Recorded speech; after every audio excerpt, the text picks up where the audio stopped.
Sa ilang minutong magkadikit ang mga labi nila Frin at Becky ay parehas silang natititigan. Sabay bitaw ni Frin kay Becky. Oh God, what did we just... Shit! Hindi makapaniwalang sambit ni Frin na agad napabulalas. Ikaw kaya? Ginagawa ko lang naman ang utos mo mag-sexy dance ako tapos nalikan mo na ako. What? You fucking seduce me. Hoy, ako ba't naman kita aakitin, no? Straight kaya ako since birth. And so I am. Pwes, isang malaking pagkakamali lang ang kanina. Kaya wag ka nang mag-utos ng kung ano-ano. Diyan ka na nga.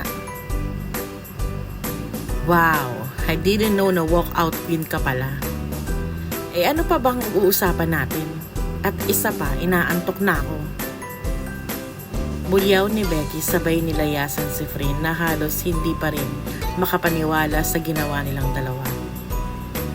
Padabog naman na pumasok si Becky sa kanyang kwarto na halos manghina ang tuhod thinking about what happened. Goodness, nag-kiss kami. Nakipaghalikan ako sa babae. Diyos ko, Santissima.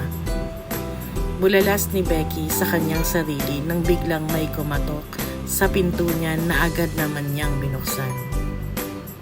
At tumambad si Frin sa harap niya na ikinatigil na naman ng mundo niya.